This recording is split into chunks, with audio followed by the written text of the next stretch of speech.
Bonjour à tous et bienvenue sur ma nouvelle chaîne Le Monde des Anciens par Samina Italie 2 qui est la suite du Monde des Anciens par Samina Italie. Alors aujourd'hui je vais faire un bilan sur la manière dont le vent tourne. Il fut un temps où j'étais extrêmement vulnérable. J'étais dans un appartement situé au rez-de-chaussée.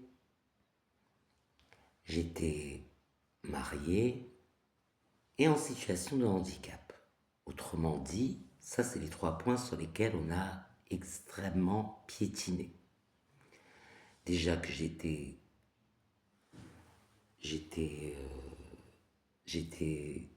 j'avais un appartement au rez-de-chaussée.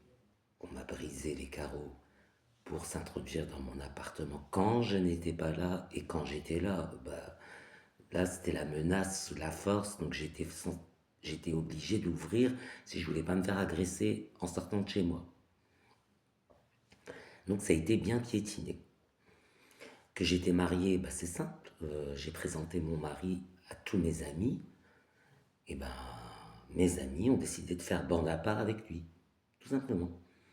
Donc ça, bon voilà, hein, ça a été piétiné. Et j'étais en situation de handicap, donc du coup j'étais un assisté. Bon là c'était que les mots, mais c'est des mots durs. Même si les mots peuvent faire mal. C'est de la calomnie pour moi. J'étais un assisté, si je me sortais les doigts du cul, j'étais capable de faire mon ménage moi-même, j'étais capable de travailler, tatati tatata. Et aujourd'hui, le vent a tourné parce que toutes ces personnes. J'ai encore oublié un autre point, j'avais un type 1 aussi, oui. Parce que je connais quelqu'un qui avait un type 2. Oh, c'est vachement plus grand. Comme s'il habitait un palace, il ramenait tous mes amis chez lui. Dès qu'il venait chez moi, il disait bon, on va aller chez moi, c'est plus grand, allez. Comment refuser quand quelqu'un vous dit on va chez moi, c'est plus grand? Sans vouloir te vexer, on s'en fiche que ce soit plus grand, mais si je te le dis, tu vas te vexer. Parce que quelqu'un d'orgueilleux, surtout, encore plus. Et second, d'un point de vue secondaire, pour pas vexer Samy et le laisser tomber chez lui, je devrais refuser, mais qui je vais vexer le premier? Oh, Samy, il est gentil, il va comprendre. De toute façon, tout ce qu'on lui balance, il dit jamais rien, Samy. Tout ce qu'on lui balance. Donc, du coup, priorité à lui. Mais bon. Aujourd'hui, toutes ces personnes, elles sont où? Alors, celui qui faisait bande à part avec mon mari, il a pris des kilos, des kilos, des kilos. Il a pris 40 kilos, il était déjà gros. Il y avait du bide, il était déjà pas squelettique, il n'avait pas de forme d'athlète. 40 kilos, donc ça veut dire que s'il pesait 80 kilos, il en fait 120 aujourd'hui. Mais à mon avis, il devait plutôt peser 90 ou 100 kilos. Donc maintenant, il en fait 140 ou 130. C'est énorme. À cause de la dépression, parce que tout ce qu'il fait, ça n'aboutit pas. Il voulait faire un métier que je respecte, mais il faut avoir un minimum d'humilité et puis de bienveillance pour faire ce genre de métier. C'est un métier à vocation, c'est pas du jour au lendemain, après avoir fait le tour des métiers que je peux faire, que je décide de me tourner vers cette branche, normalement. Il voulait faire enseignant.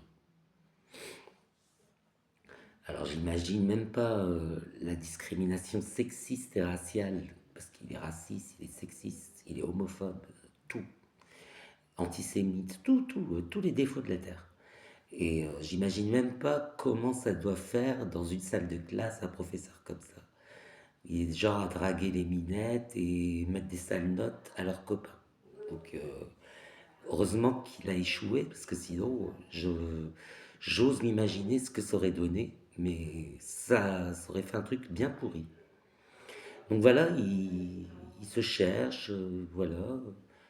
Il continue d'enchaîner les relations sans lendemain, mais il a toujours fait comme ça. Donc, euh, donc c'est son choix, hein, c'est son choix. Mais bon, j'étais vulnérable parce que bon, on n'assume pas vraiment notre sexualité, on a tendance à refouler un petit peu, et un petit peu, pas complètement non plus, mais un petit peu, on ne le dit pas à nos amis, De temps en temps, j'ai des regains de vérité qui font que je dis la vérité clairement, mais j'ai demandé à mon conjoint de ne dire la vérité à personne. Et il respecte le choix que j'ai fait. Il était prêt à s'assumer, il était prêt à s'afficher avec moi, mais je lui ai demandé de ne pas le faire.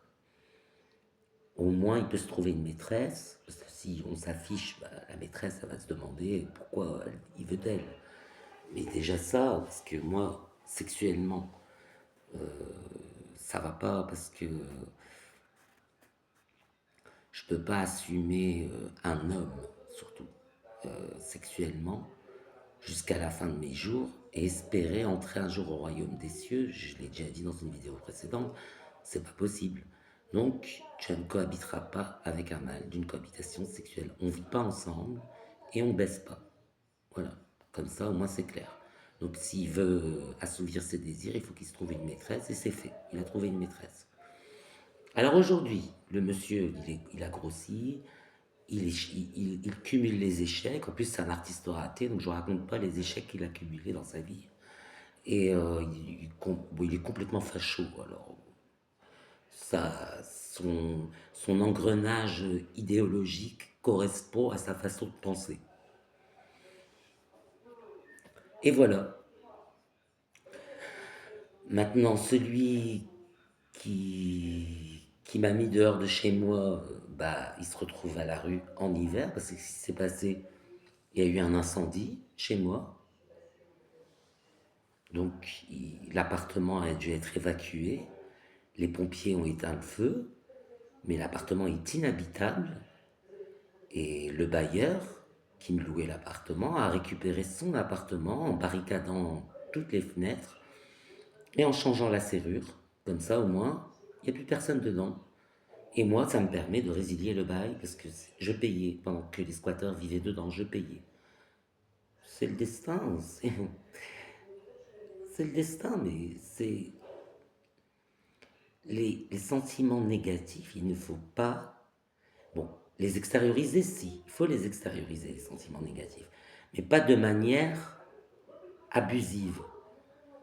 Si quelqu'un vous accueille, vous ne devez pas le mettre dehors, là où il vous a accueilli. Il vous accueille, remerciez-le. Pareillement, si quelqu'un vous présente son mari, ne faites pas bande à part avec son mari, faites des réunions à trois, même si c'est compliqué de tenir la chandelle, c'est beaucoup mieux que de faire bande à part avec son mari et de s'exposer à la jalousie. C'est dans le bon sens qu'il faut avoir de l'ambition. C'est dans le bon sens. C'est-à-dire, j'admire cette personne parce qu'elle a réussi là où j'ai échoué. Quel est le secret pour s'en sortir? Je dis pas qu'il faut lui demander spécifiquement, mais au moins mettre de la bonne volonté, de la bonne foi, des bonnes prières, de l'ambition dans le bon sens, de l'énergie positive, du bon stress. Tout ça pour réussir. La personne qui disait que j'étais un assisté, que je devais me sortir les doigts du cul pour arriver à faire mon tâche ménagère et à travailler alors que je suis en situation de handicap, hein. J'ai une restriction substantielle d'accès à l'emploi. Donc c'est complètement à côté ce qu'il disait. Bah lui, bah, alors il a perdu son logement, sa voiture parce qu'il n'a plus de permis, il a conduit en état d'ébriété. Et aujourd'hui, il vit dans une boîte d'allumettes. Bon, c'est à lui la boîte d'allumettes, mais c'est une boîte d'allumettes. 16 mètres carrés, salle de bain, cuisine, salon, chambre compris. Et c'est un type, hein, c'est même pas un type de salon. Salon, chambre, c'est ensemble, hein. Et cuisine aussi, hein. Donc tout est ensemble. Bon, 16 mètres carrés, bah voilà. Voilà sa vie. Et en plus, il habite même pas au centre-ville, il habite en périph'. Donc il doit se fier aux horaires des trains pour pouvoir rentrer chez lui. Et bah voilà, et ça c'est les conséquences. Et la personne qui a amené tous ceux qui rentraient chez moi, chez lui, pareil, s'est fait expulser par des narcotrafiquants. Ils ont pris possession de son logement.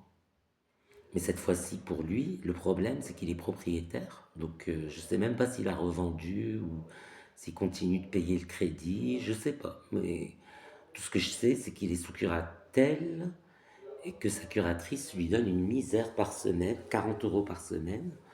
Donc, c'est qu'il n'y a plus d'argent. Ça, s'il y avait de l'argent, elle lui donnerait beaucoup plus. Mais comme il est à la rue, après beaucoup plus, peut-être que c'est pas possible non plus, parce que ça justifie pas 40 euros pour manger une semaine. Ouais, c'est un peu juste. Fumer, n'en parlons pas. Et lui, il se drogue, il est toxicomane, il continue de se droguer tous les jours, il fait la manche pour se droguer. Et puis, il va voir des filles, des putes, hein, même pas des filles sérieuses. Il leur dit, moi je suis propriétaire d'un appartement, je suis un artiste peintre, je peux te ramener chez moi, mais il faut qu'on dégage quelqu'un. Est-ce que tu connais quelqu'un qui pourrait te dégager? Il continue de se jeter des fleurs. C'est pitoyable, mais voilà où ils en sont arrivés aujourd'hui.